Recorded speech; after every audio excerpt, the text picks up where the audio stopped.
Hello, everyone, and happy Easter. Today is Good Friday. Time flies so quickly. Um, it's just hard to keep up with each day. It's getting crazier. And when you're writing like I do, you kind of lose time anyway. But then, as you get older, they tell me, those that are older than I, that the days go faster. And indeed, they do. They appear to anyway. We were talking about. Building characters that are believable and characters that will be remembered. And hopefully, my whole idea of writing and creating characters is to make certain that each character has a place, a purpose, and that they teach us something. Otherwise, why do you include them in your story? Okay. So, we're going to talk about some other aspects of character development and where you get your ideas, uh, which can be practically anywhere. But I have a couple few suggestions that I am always aware of because no matter where I go, I constantly try to find resources. And those resources can be in the form of people, they can be in the form of things, places, whatever. But this is something that we must always think of when we are thinking about writing. I'm looking for a particular picture. I don't, yeah, here it is. I wanted to show you this because I think this is one of the most precious resources that we have. And this is something that I want you to take a look at. As you see here, this child is learning from her grandmother or great grandmother, maybe. But one of the best resources we have for how people behave, how people act, and what we can expect from certain types of people, the best resource we have are our parents, our elderly, people who have experienced life, who have lived full lives, and who share those ideas with us. And you are absolutely the luckiest person in the world if you get an opportunity to sit down with an elder and they share their wisdom with you. That is, to me, is the most precious resource we have. And I use that frequently through my writing. But now that I am an elder, I try to reciprocate and do what my grandparents and my aunts and uncles did for me. They gave me a lot of wisdom, they gave me a lot of ideas. They gave me a definition as to who I am as a person and who we are as a family. So, this is something I want you to take a look at and think about because it's very important that we do that. So, here we go. So there are other ways. Like I said, the elders are the most precious way because I just think nothing beats that. Nothing supersedes it. So there's some other ways that I want resources I want you to look at, and one of them, as we travel as a writer around, we can talk to people who read books. And this young lady has read my book, and she loved it. And but when you meet people like this, it's important to get from them what they received from you. Let them give you a replay of the book and the characters that you wrote, because this is a great barometer for your future writing. Readers are the most precious things in the world for a writer to sit down and to talk to, listen to, and take heed for what they say. Take notes if you must. Uh, it's just amazing how many great ideas you get from your readers and the attitudes they have toward certain people. I think there was a character I wrote about in trying to think of the in Stones Along the Path. I never thought of this character as being a powerful woman, but the reader was impressed. And she said how powerful she was and how dignified she was. She saw it in a whole different vein. I saw her, quite differently.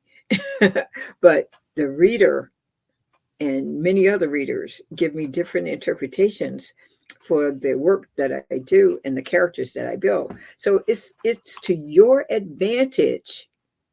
It's to your advantage to talk to them and get an idea about what they think about what you've written, because they see it from a whole different perspective, and they see it from a more objective point of view, because we write in solitude, we write in privacy, but our characters live in real life.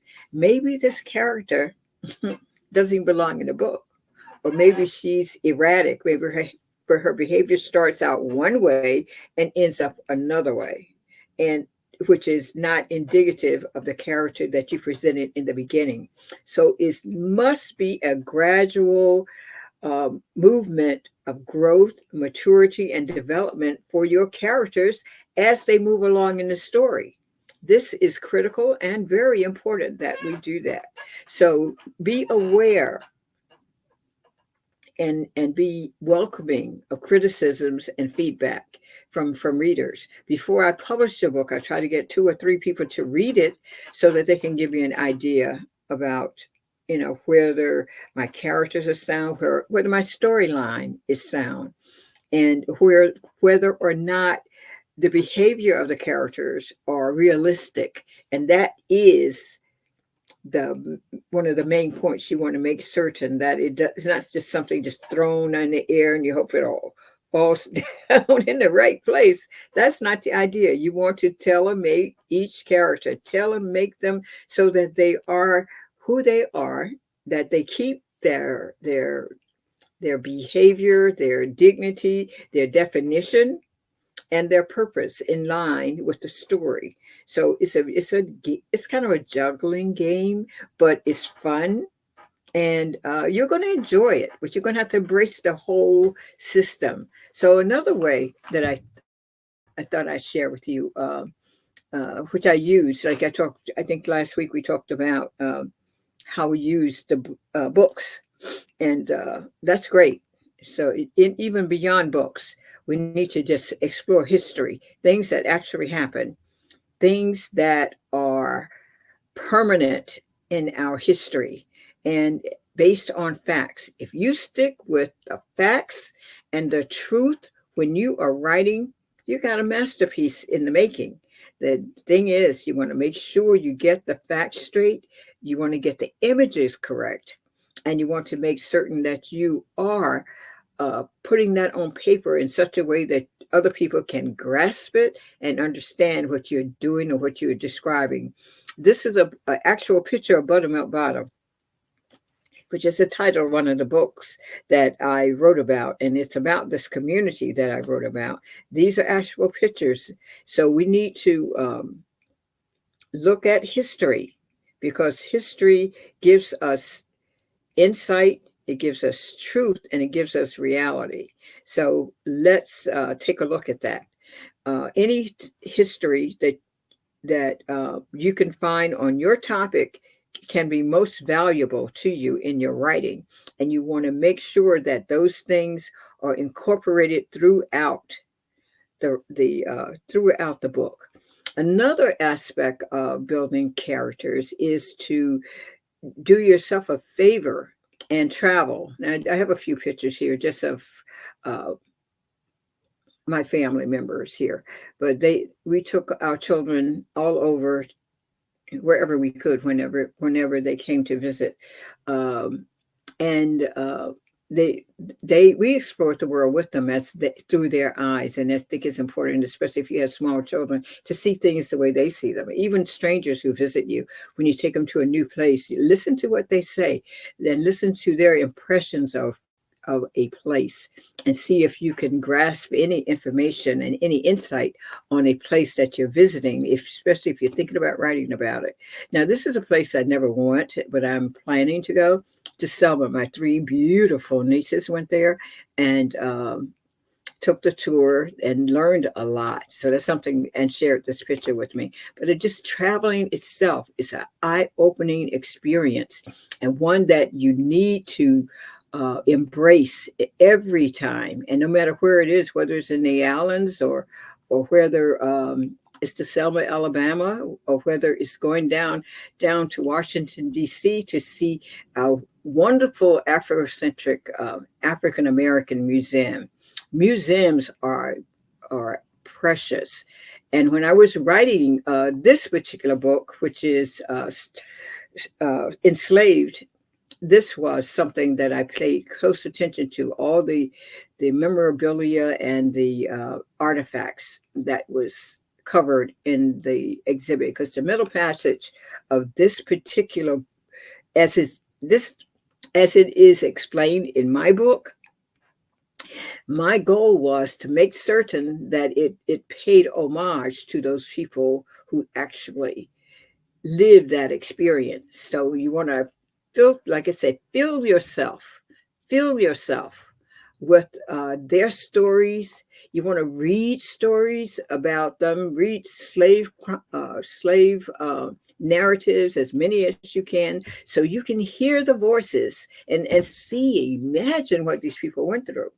So writing this book, which was Enslaved, and I'll give you a couple, that picture, I think I have it here yeah, here it goes. This book, when I was doing my research at various museums, and one of the museums that impressed me most is the museum down in Baltimore. They had a actual slave ship reproduced in the bottom of the museum. And if you ever get a chance to do that, it's a moving experience. Also, rather rather terrifying to think that our people were allowed to, and not allowed to, they were forced to live under conditions like that for many, many weeks at a time. And I stood there watching the display that they had up of these shelving where bodies were just laid down one after the other all across the shelf, and also underneath each other. There were layers of them depending on the size of the ship. But you think of that situation, being chained to a ship that you may have never seen before in your whole life, but you are trapped in this situation. And in the filth, the odors, um, the bugs and rodents, things of that sort. Just think of you being in that situation. And guess what? It's bound to emit some emotions and some excellent writings about that experience. If you live it in your mind, meditate on it, and then sit down. And I never like to see written paper or notes when I'm actually doing my writing. I like to do that, as an inner process that I do from my heart and my mind to the keyboard or to the pencil and paper that I'm writing on. Another great idea, I think I said this before, and it's one of my best. Keep a notepad by your bed. Keep a notepad by your bed, because the moment you wake up, if you spend a moment or two just going over your plot or your characters, you would get many, many, many suggestions from your dream world or your meditative state that you can use in your book. And most of the time, they work out just perfectly. It's a great, great tool to use. So don't forget to do that. And don't forget to look at that process for yourself. And also, as I said, put as much around you as you possibly can as far as the storyline is concerned, and cover yourself with stuff. Now, in one book I wrote, I think, this is a guy who does tours about nature. And of course, I was not in Africa, and I could not, I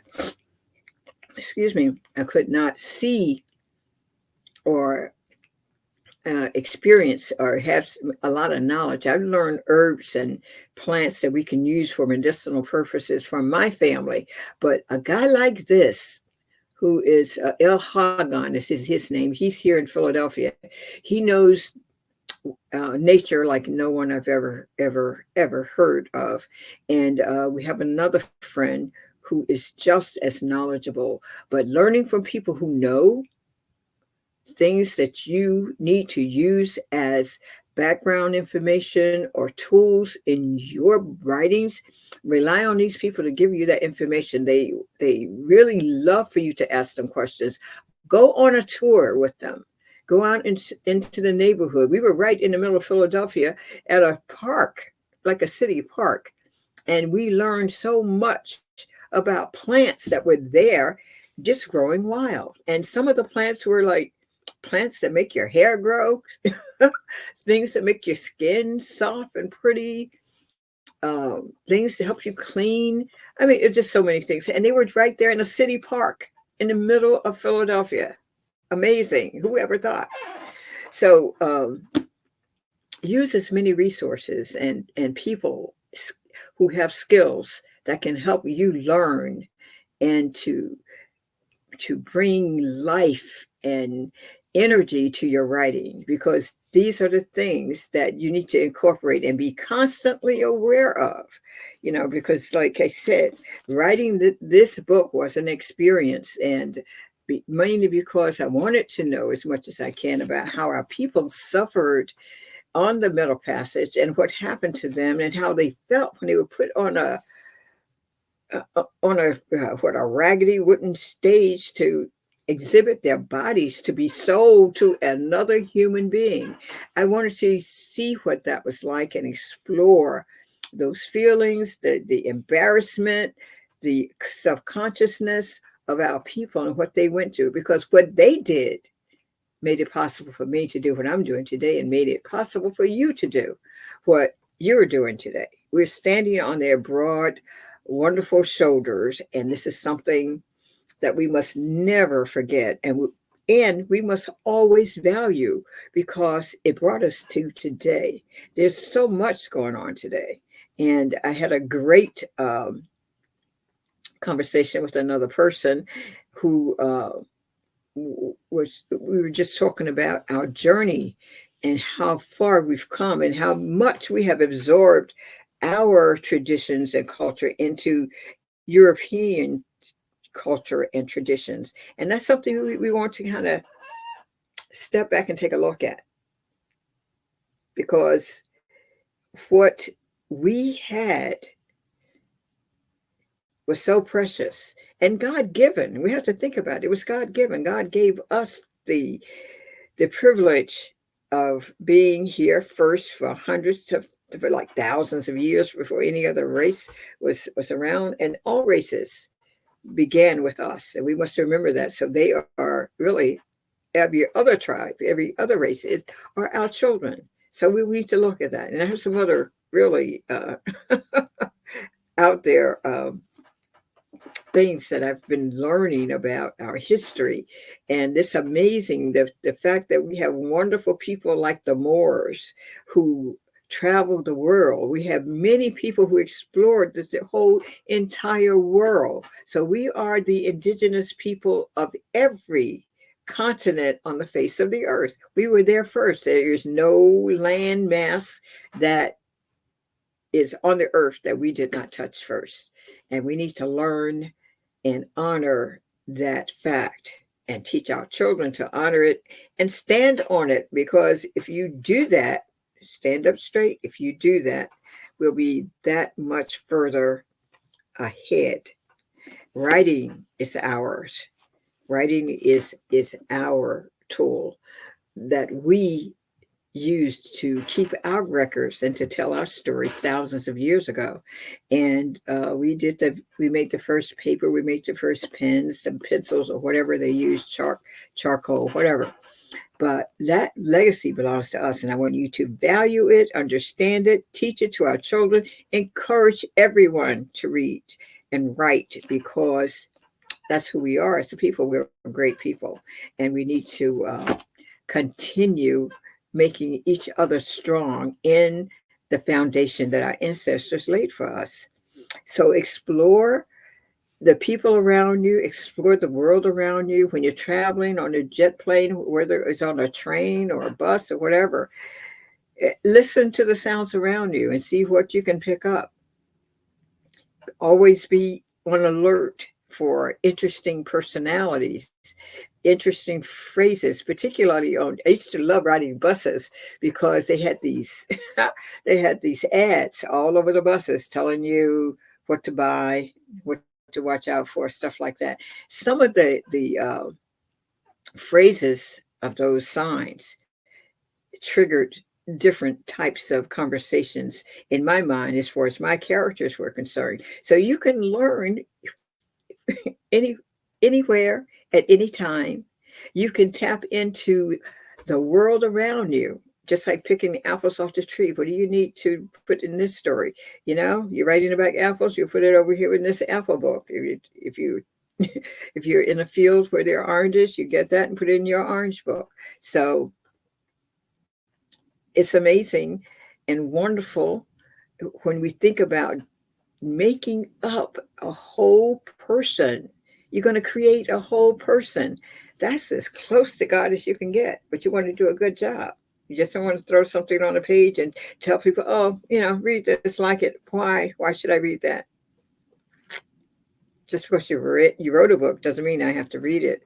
And just because I read it doesn't mean, I'm going to get anything out of it. But you, as the author, must do that. So I want to encourage you to buy my books, not just one book on slavery. I have two here, and that's the Enslaved Part 1 and Enslaved Part 2, Princess Gemma.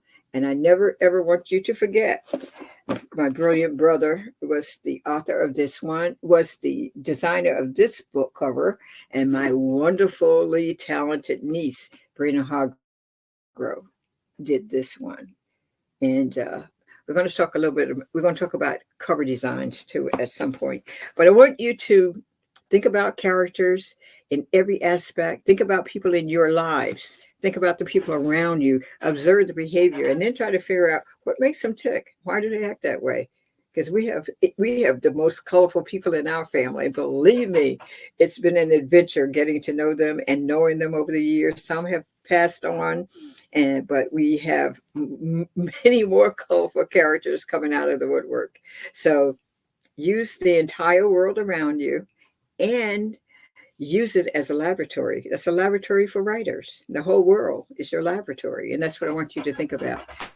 And of course, again, don't forget to tap into your ancestors for those real ideas, those real and true stories, that wisdom that they give us. Let's appreciate that and honor it and use that in our writings. They have wonderful sayings that makes writing come alive, and they have ideas that make writing come alive.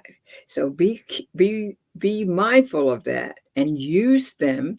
Use everyone around you. Use their humor. Use their sadness. Use their ugly behavior sometimes. Whatever it takes. That's what you want to explore and see if you can put that in a story form. So I want to thank you so much. Thank you so much for being here and just being with us. We think it's a wonderful, wonderful idea to have you here.